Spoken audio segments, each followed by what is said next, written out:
Bridget O'Malley, you've left my heart shaken with a hopeless desolation.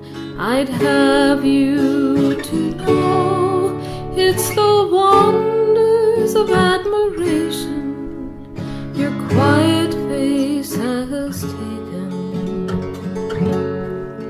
and your beauty will haunt me wherever I go.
Good morning.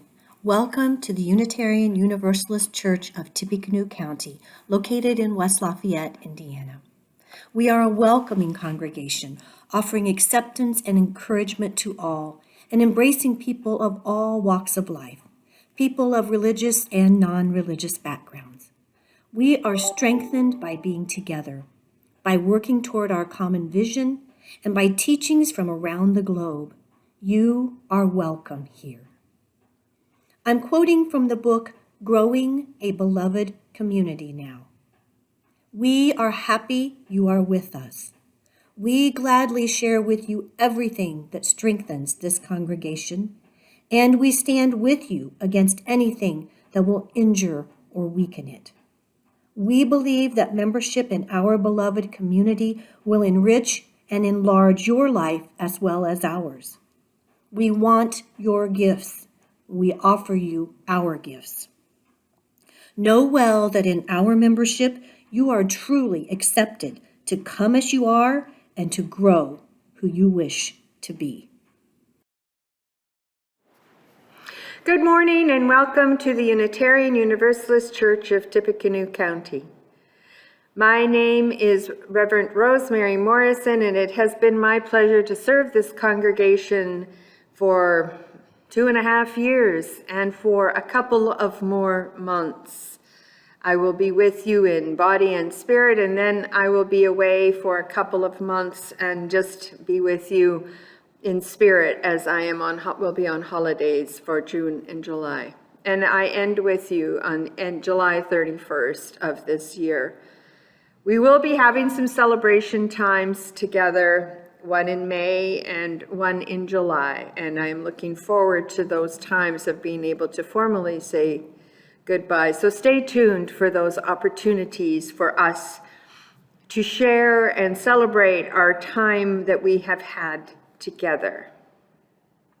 And I'd like to add my welcome with Diana's voice, add my voice to Diana's voice, and tell you how grateful I am that you are here. How grateful I am that you have chosen to be with us this morning on Sunday morning, or to view this service later on in the week or the months ahead. And I also wanted to let you know how welcome you are here, how much we appreciate you coming and being with us in this community, even in this weird and wonderful time of a pandemic where everything is online. I hope that you can understand and still feel through the computer or your phone or your iPad or whatever it is that you are viewing this on. I hope that you can feel that we are genuinely welcoming and want to have you as part of our community. And this welcome extends to you even if you are gay, lesbian, trans, whatever, gender fluid, gender expansing, gender questioning, sexuality questioning. Those things are just part of who we are. And it's really important to question those kinds of things and to become honest with ourselves about who we actually are. This is the deep work of being a full human being, to plumb the depths of who we are. And we are delighted that you are here with us. And we want you to know that you are welcome and you are celebrated and you are needed. Each and every one of us is needed here in this community. We are not whole without you. So come, put away your distractions, put away whatever it is you think you need to be doing, and just rest for a moment in this hour of worship, this time of centering, of opening, of allowing something worthwhile and loving into your life. So come, let us worship together.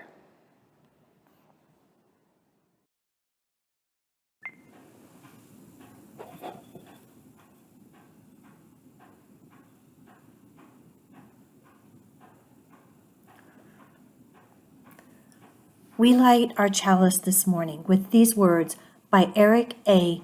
Heller Wagner. Blessed is the fire that burns deep in the soul. It is the flame of the human spirit touched into being by the mystery of life. It is the fire of reason, the fire of compassion, the fire of community, the fire of justice, the fire of faith. It is the fire of love burning deep in the human heart, the divine glow in every life. Please join together in our covenant, which is in the order of service and in the chat window. Love is the spirit of this church, and service is its law. This is our covenant, to dwell together in peace, to seek the truth in love, and to help one another.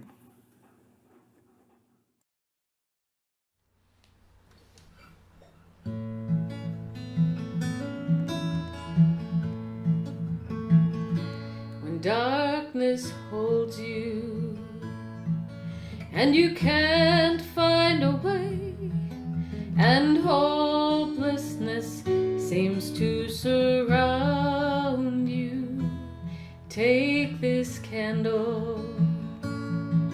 It will shine anywhere. The burning flame, it will remind you. A single candle lights the way through the longest night and the darkest day. Look in your heart and find the flame. A single candle lights when bright lights blind you. To those in despair, and you turn your eyes from pain around you, light one candle, and hope will be there. The steady flame will always guide you. A single candle lights the way through the longest night and the darkest day. Look in your heart and find the flame. A single candle lights the way. And though the flame grows colder and flickers in the wind, if it has lit another candle like the distant stars, hope will never dim.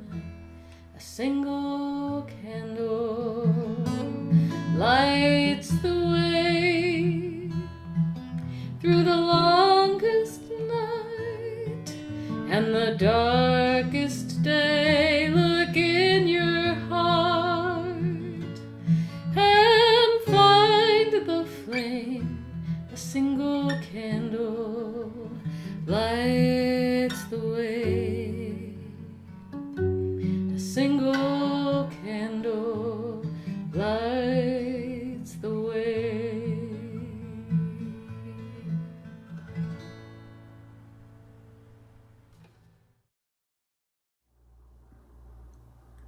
The Invisible Boy by Trudy Ludwig, illustrated by Patrice Barton.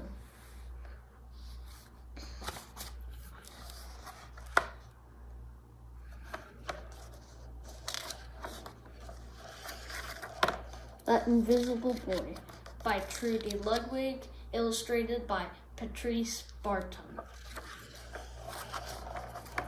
Can you see Brian, that invisible boy? Even Miss Carlotti has trouble noticing him in her classroom. She's too busy dealing with Nathan and Sophie.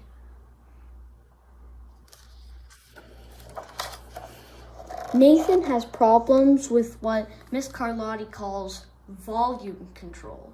He uses his outside voice inside too much. Sophie whines and complains when she doesn't get her way. Nathan and Sophie take up a lot of space. Brian doesn't.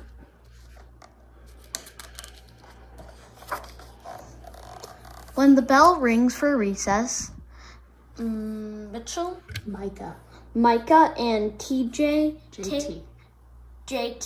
take turns choosing kids for their kickball teams. The best players get picked first, then the best friends of the best players, then the friends of the best friends.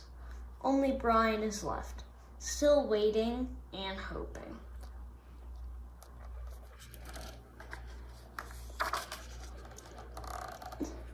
JT glances in Brian's direction and just as quickly looks away. "We've got enough players for each team," he tells the others. "Let's play ball."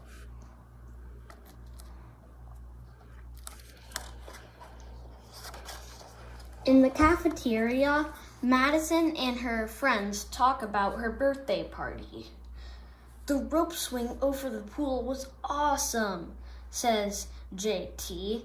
"Yeah, so was the water slides," adds Fiona. "That was the best pool party ever." "I'm so glad you guys had fun," says Madison. Everyone did except Brian. He wasn't invited.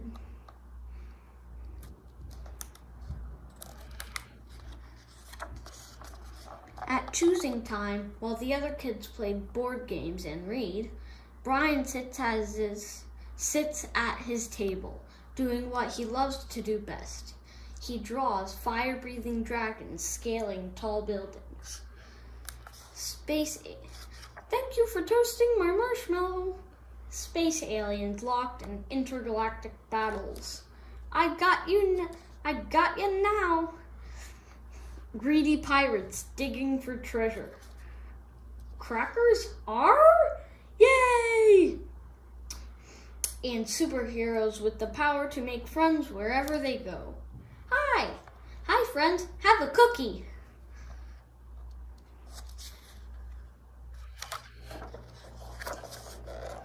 On Monday morning, Miss Carlotti introduces Justin, a new student, to the class.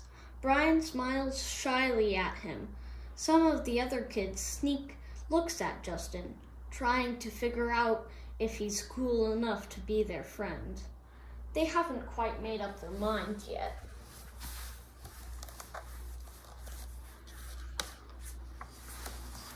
At lunch, Madison and JT watch Justin eat with chopsticks. What's that? asks Madison as she points at Justin's food. It's bulgogi. Bul what? Bulgogi. It's Korean barbecued beef. My grandma made it for me. It's really good. Do you want to try some? There's no way I'd eat bulgogi. And all the kids laugh. All of them, that is, except Brian. He sits there wondering which is worse, being laughed at or feeling invisible.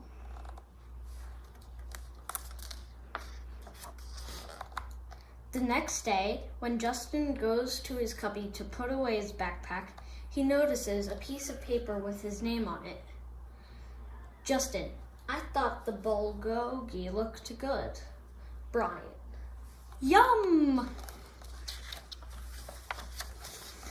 At morning recess, Brian finds a piece of chalk on the ground and starts drawing away. You're Brian, right? Yeah. Thanks for the note. Hey, Justin, Emilio calls out from the tetherball court. You're up next. Sorry, I gotta go, says Justin. By the way, that's a really cool drawing, he adds before taking off.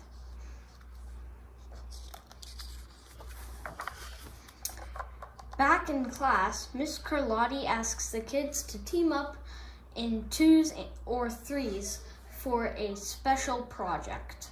The kids scurry around the room to pair off. Brian heads toward Justin. I'm already with Justin, says Emilio. Find someone else. Brian looks at the floor, wishing he could draw a hole right there to swallow him up. Miss Carlotti said we can have up to 3 people in our group. We're only 2. Come on, Emilio, let him work with us. Okay, I guess.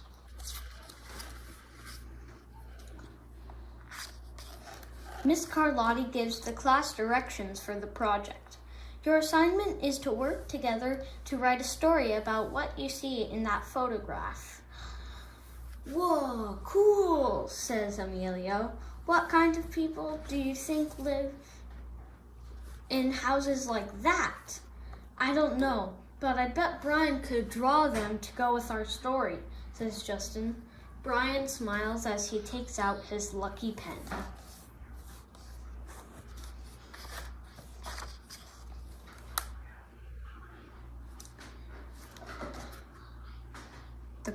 The crooked story we made up on the spot. Hi, I'm the narrator, and if you're wondering why a pirate got the part of a narrator, I'll tell you. It's all in the ancient. Well, now on with the tale. Sounds super.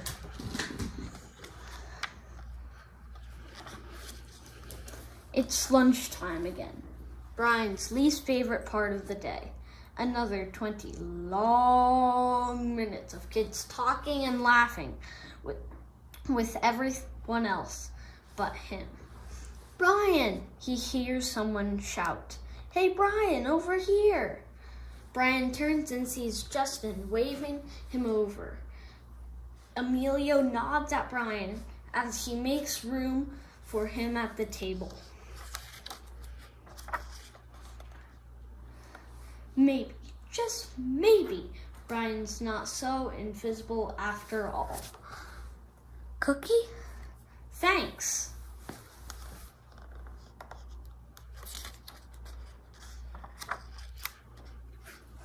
Great teamwork.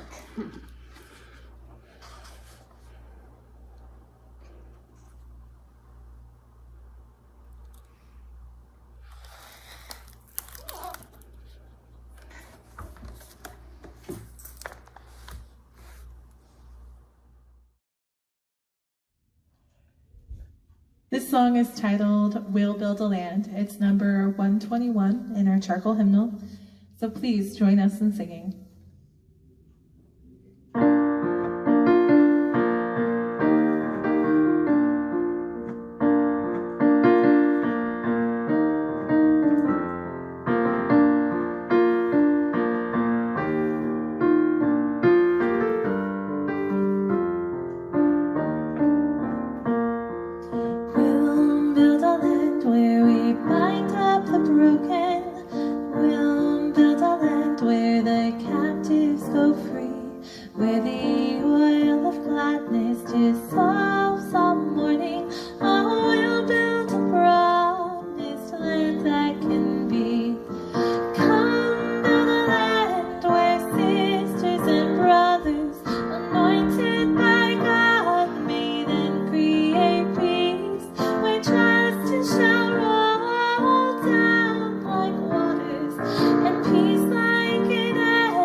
As the virtual offering bowls are passed among us, your gifts are accepted with gratitude. During the service, you can donate to the church using the Square website, and the link is in the chat box. The total given each Sunday is divided between the church and our Change for Change recipient. For March and April, the Change for Change recipient is the Good Samaritan program at Lafayette Urban Ministries. This program assists local residents who are needing financial assistance for rent, utilities, and prescription medications. Recently, there has been an increase in requests for support from individuals who have been impacted by COVID-19. Outside of services, pledge donations can be made on our homepage. Click on the Give button in the upper right-hand corner. And donations may be designated to go towards your annual pledge or to the general offering. And of course, you may always mail checks to the church. Thank you for sharing your time, your talent, and your treasures.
I invite you into a time of silence, meditation, reflection, introspection.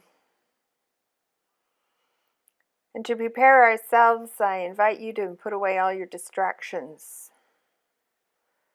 to center yourself, to feel your feet on the ground and the chair supporting you, and feel your air, feel your lungs filling up with air, resting for a moment at the top, and then letting go, and then resting.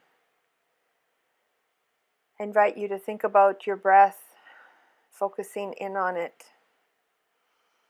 And as you breathe in all that gives you life, all that nourishes you. And as you breathe out, letting go of that which no longer serves.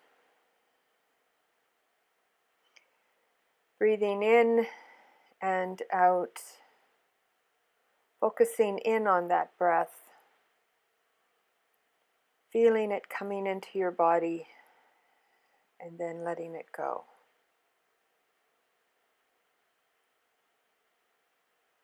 During this meditation, we'll be enjoying the beautiful photography of Elizabeth Lincourt and listening to Martin Smith singing his piece, his song, Song of Solomon, Song of Songs, his interpretation of the book in wisdom literature, Song of Solomon. I invite you into this time of allowing yourself to be, just to be. I hope you find nourishment in this time.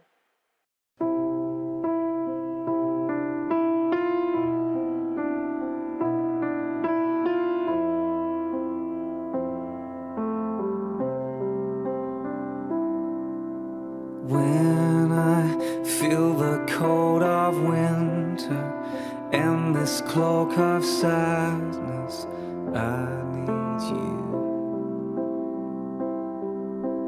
All the evil things that shake me, all the words that break me, I need you. Over the mountains, over the sea, here you come running, my lover,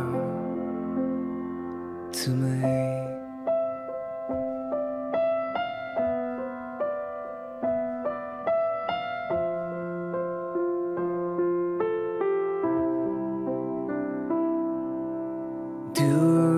clouds, hide me from your presence, pull me from these shadows. I need you. Beauty, wrap your arms around me, sing your song of kindness. I need you. Over the mountains, over the sea, here you come running, my lover, to me.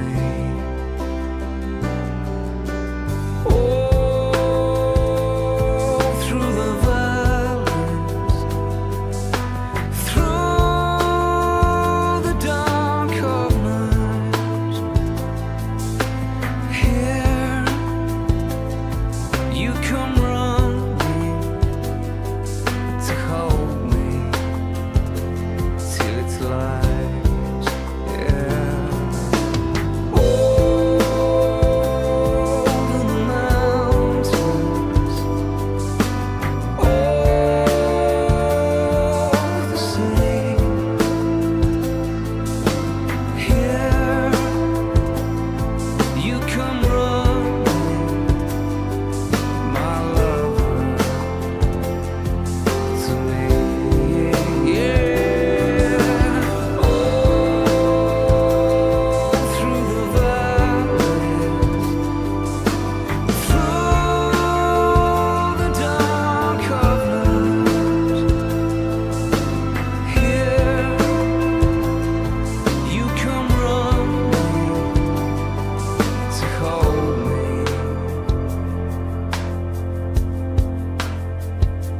till it's light.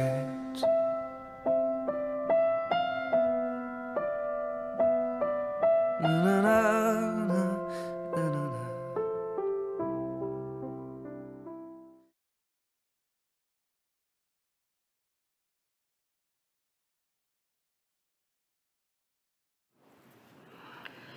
Before I begin, I would like to take a moment and remember those killed in the two most recent mass shootings.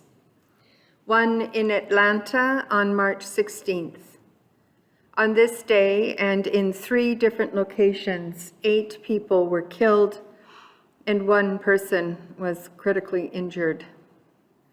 And then only 6 days later, 10 people were killed in Boulder, Colorado, while shopping in a grocery store. All of these victims have left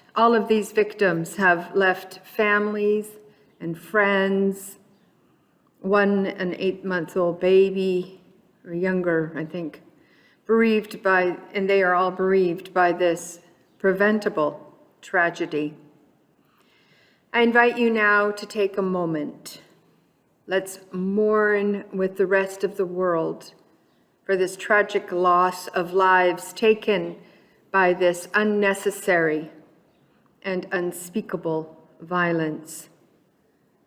I am so saddened by this brutality, and let us just take a moment to remember and hold them and their families in our hearts.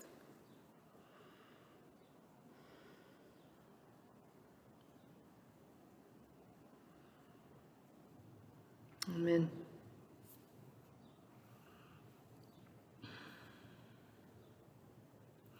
This month, we have been talking about wisdom. How do we get wise? Last week, we found out that it is by making mistakes, lots of them, but reflecting upon them and learning from them. And that we don't seem to be able to become wise from other people's mistakes. We have to learn on our own. In the second week, we talked about feminine wisdom, the part of all of us that is intuitive, creative, collaborative, and sensual. This part of us, along with other parts, is sometimes hidden, and it is our work to discover those hidden parts of ourselves. To do this, we must access that intuition.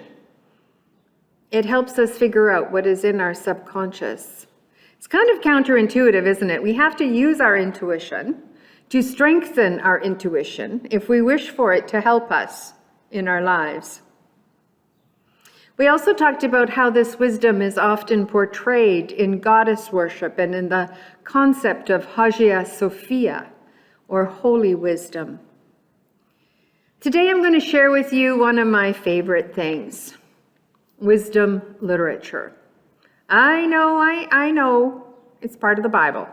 I get it. And it's hard for some Unitarian Universalists, to have much to do with the Bible. And I also know that there are many of us that long to explore different aspects of the Bible and other holy texts, like the Quran, the Bhagavad Gita, the Tao Te Ching, the runes, and on and on. I remember the first time in my holy text class, the professor, a rabbi, asked us, what makes a text holy? I wonder, she said, don't we first need to figure out what holy, H-O-L-Y, means? In seminary, I learned more from the Rabbi Dr. Laura Duhan Kaplan, than I did pretty much anyone else at seminary. But don't tell Harry Meyer that. Our class never came up with a really good definition of holy, or what a holy text was. But a couple of things came out of that conversation. Number one, the text has stood the test of time.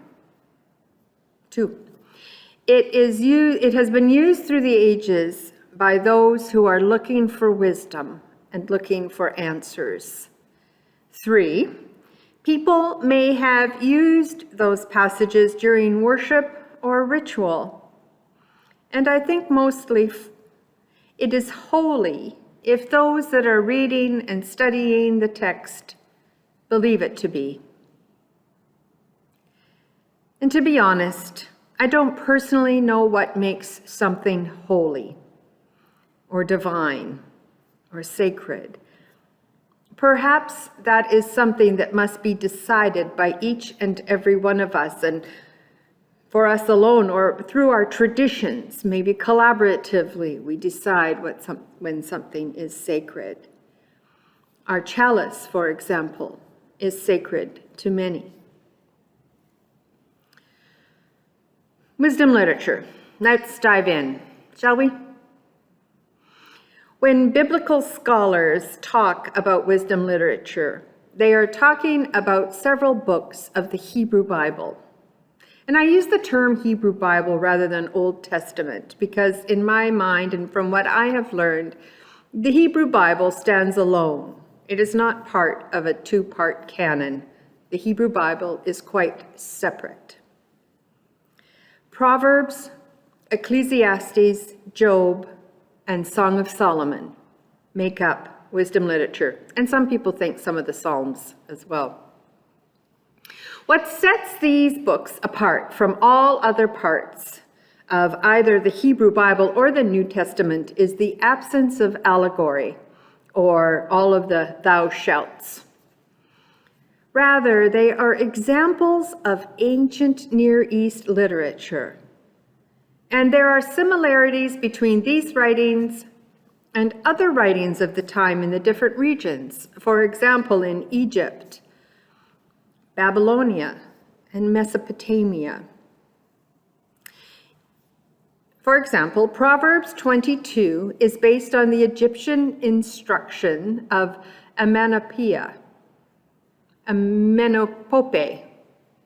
You know what trouble I have with words. Sorry. Amenemope.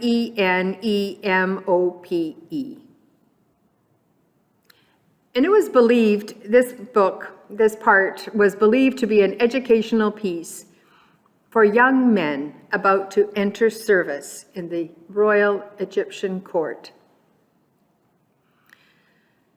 Proverbs is full of poetry. For example, acrostic poems, couplets, and it's often instructions for life given from parent to child, stressing the importance of a good family life and extolling the virtues of a good partner. The family unit was of utmost importance in this barbaric and cruel society. The authors were the bureaucrats or sages of their society, working in court circles as counselors and educators. And they included elements from folk wisdom that did not originate with them in their own world. These writers used literary forms and theological concepts borrowed and modified from wisdom traditions of the surrounding nations. It's probable that they are diplomats as they were in closer contact, that the authors were diplomats as they were in closer contact with their counterparts in other countries than the average member of society. In Proverbs, we find one of my very favorite passages. It is what I based my culminating study upon, what I kind of did my thesis on, I guess. I chose this because it was so rich with imagery, poetry, and echoes of what things might have been like in the literary world then. I'm going to read Proverbs 3, verses 13 to 18. Happy are those who find wisdom, and those who get understanding. For her income is better than silver, and her revenue better than gold. She is more precious than jewels, and nothing you desire can compare with her. Long life is in her right hand, and in her left hand are riches and honor. Her ways are of pleasantness, and all her paths are peace. She is a tree of life to those who lay hold of her. Those who hold her fast are called happy. There are a few things I'd like to point out about this passage. Happy are they, as that passage begins, is a formulaic expression often used in this era of literature. It is also called a beatitude, and we can see that it's used in other parts and used in the New Testament in Matthew, the Beatitudes. Wisdom in this passage is described in the image of the Egyptian goddess Ma'at, who represents right order. This from the Women's Bible Commentary, edited by Newsom and Ring. The praise of woman wisdom takes on a decidedly Egyptian flavor, where she is portrayed much like the scribal goddess of justice, Ma'at, who holds the symbol for long life, the Ankh, in one hand, and a symbol of power, the staff, riches and honor, in the other. Woman wisdom is likened to a tree of life in verse 18, a symbol familiar from Genesis, and with strong ancient Near Eastern roots in the portrayal of vegetation goddesses. End of quote.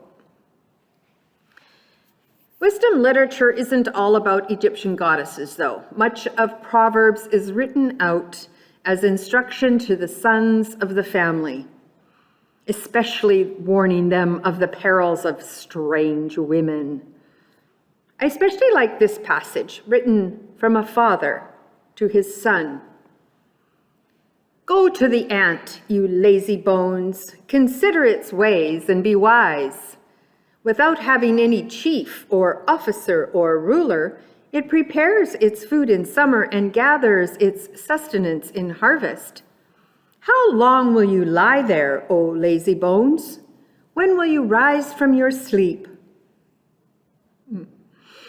These words could be written over and be appropriate for today's youth, not our youth, of course. Instead of how long are you going to lie there, we could change it to, how long are you going to play video games or stare at your smartphone? The next in the wisdom literature canon is the book of Ecclesiastes. Even though Solomon has historically been attributed to writing it, apparently he couldn't have written it. The Hebrew title of Ecclesiastes is actually Kohelet, and it means to gather or assemble. Therefore, it is believed that Kohelet was a teacher at a school in Jerusalem, not King Solomon. As there are contradictions in the book, it is thought that Kohelet quotes the traditional positions and then replies with his own contrasting view. I know a few people like that, me for one. The themes of futility and vanity are prevalent, especially the idea that death is inevitable. So therefore, you need to enjoy life to its fullest. That is no more evident than in the famous Ecclesiastes 3, 1-8 passage. For everything there is a season and a time for every matter under heaven. A time to be born and a time to die. A time to plant and a time to pluck up what is planted. A time to kill and a time to heal, a time to break down and a time to build up. And on it goes through all these different things, and a time to love and a time to hate, a time for war and a time for peace. Here we can see Kohelet using that contradictory language to describe how life works. We do things, we don't do things. It's sort of like the concept we explored in the Tao, the concept of being, not being. Kohelet, or Ecclesiastes, did not enjoy his life. He found no meaning in it. It didn't matter how many possessions he acquired or how much wisdom he gained. He was still dissatisfied. He basically hated his own life. The book's advice is this: given life's futility, the best course is to enjoy what life has to the fullest, because the dead know nothing. Basically, he says, this is it, and it's boring. The book of Ecclesiastes echoes a much more ancient text, the Gilgamesh epic from Mesopotamia. His ideas of a God being uninvolved and uncaring towards human life is very different from the rest of the Hebrew Bible, where all the gods are very much involved in the day-to-day life of humans. Kohelet, the scholar, the teacher, and a very deep thinker, questioned the status quo of his time and decided that life was pretty futile. If he had lived today, he might have ended up living in his parents' basement playing video games for hours a day. He was most likely rebuked for his contrary or heretical views on life. He really questioned the reality of an invested deity in the lives of humans. I also want to talk very briefly about Song of Songs, or Song of Solomon, as it is sometimes called. Renita Weems says of this book,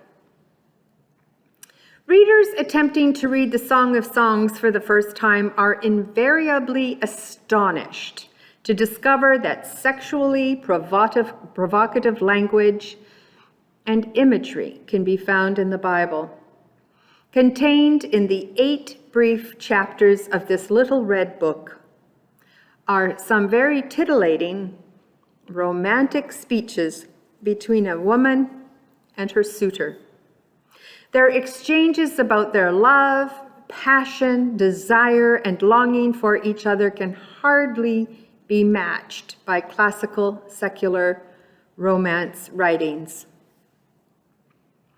The music, the words were by Martin Smith in the Meditation, was full of the language of romantic love, of lovers coming together and then having to part. Some believe this book ended up in the canon as a balance to so many other points of undermining sexuality in general and women in particular. The whole book is a lyric poem, and it meanders through time, not in a linear fashion. The reader is just meant to languish in the language. It invites all readers to participate in the wonder of love. I will read a very short passage from chapter 4. How beautiful you are, my love. How very beautiful. Your eyes are doves behind your veil. Your hair is like a flock of goats moving down the slopes of Gilead. Your teeth are like a flock of shorn ewes that have come up from the washing, all of which bear twins. Your lips are like a crimson thread, and your mouth is lovely. Your cheeks are like halves of a pomegranate behind your veil. Your two breasts are like two fawns, twins of a gazelle that feed among the lilies. Until the day breathes and the shadows flee, I will hasten to the mountain of myrrh and the hill of frankincense. You are altogether beautiful, my love. There is no flaw in you. The thing about the sheep, I just wanted to say, the ewes, her teeth are like ewes, or his teeth are like ewes. In those days, it was pretty hard to keep all your teeth, and so it was a real compliment that you had nice white teeth, and you had them all. So we have looked very, very briefly at the books, at these three books that are part of the wisdom literature designation of the Hebrew Bible. The other book is Job, and as I said before, some scholars include some of the Psalms. We're going to leave those out for today, though. It's hard to overestimate the importance of the presence of wisdom literature in the canon. It allows us to see where things have come from, that people had contrasting views, and that folks were just like us. Nothing really has changed since the writing of these texts. We're more progressive, of course. They are simply a product of their time and culture. Basically, the entire canon, the entire Bible, can be thought of as a product of time and culture. It has only been in the meaning that people have put to it, the allegory and the interpretations that make it hard for us as Unitarian Universalists to accept it wholeheartedly. Not that I am asking you to do that, don't get me wrong. What I am asking you to do is allow yourself to be surprised, to realize that there is nothing sinister about the Bible, just as there is nothing sinister about the Quran, the Bhagavad Gita, the Tao, or the ruins. It is simply literature from a certain era that represents that era and the beliefs of that time. There's nothing to be afraid of.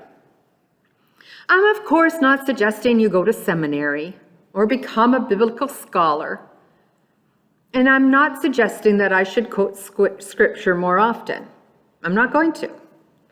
I am suggesting that there is wisdom to be gained from so many places, and it is important to be open to that wisdom.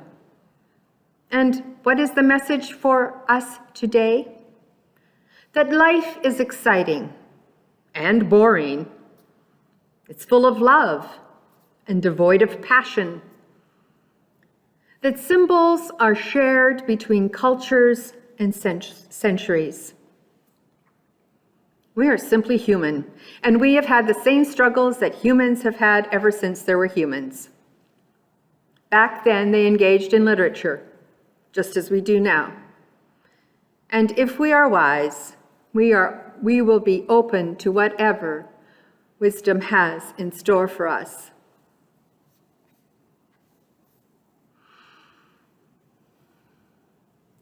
Most importantly, literature does not try to tell you what to do. Rather, it tells you something about history, culture, the intricacies of the human mind and heart, and the struggles and loves of our lives. The Bible is simply a book of different writers, forms, expressions, and dimensions. It doesn't tell you what to do or what to believe. It is simply there for us to learn about what the writers of the day were thinking and doing. There is nothing to fear. Wisdom literature informs us that even back then, there would have been lots of people very comfortable in a UU church, questioning the meaning of life and wondering about its futility. Blessed be, and amen. Is it ready? Please join me in singing number 1021, Lean on Me.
We extinguish our chalice this morning with these words by Susan Carlson. We leave blessed by our connection to one another, to the Spirit of life. Walk lightly that you see the life that is below your feet. Spread your arms as if you had wings and could dance through the air.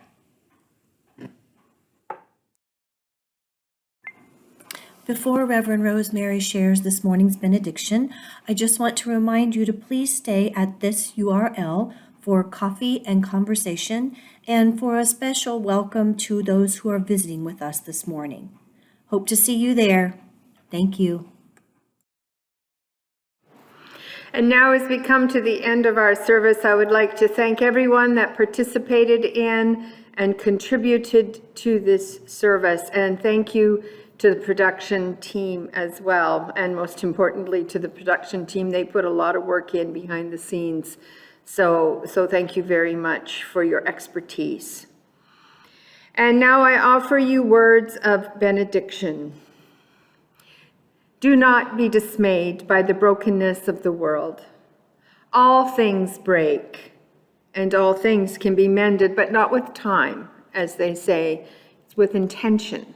So go and love intentionally, love extravagantly, and love, most importantly, love unconditionally. The broken world waits in darkness for the light that is in you. So please, dear ones, go and share it into the world. And go in peace, gentle people. Go in peace.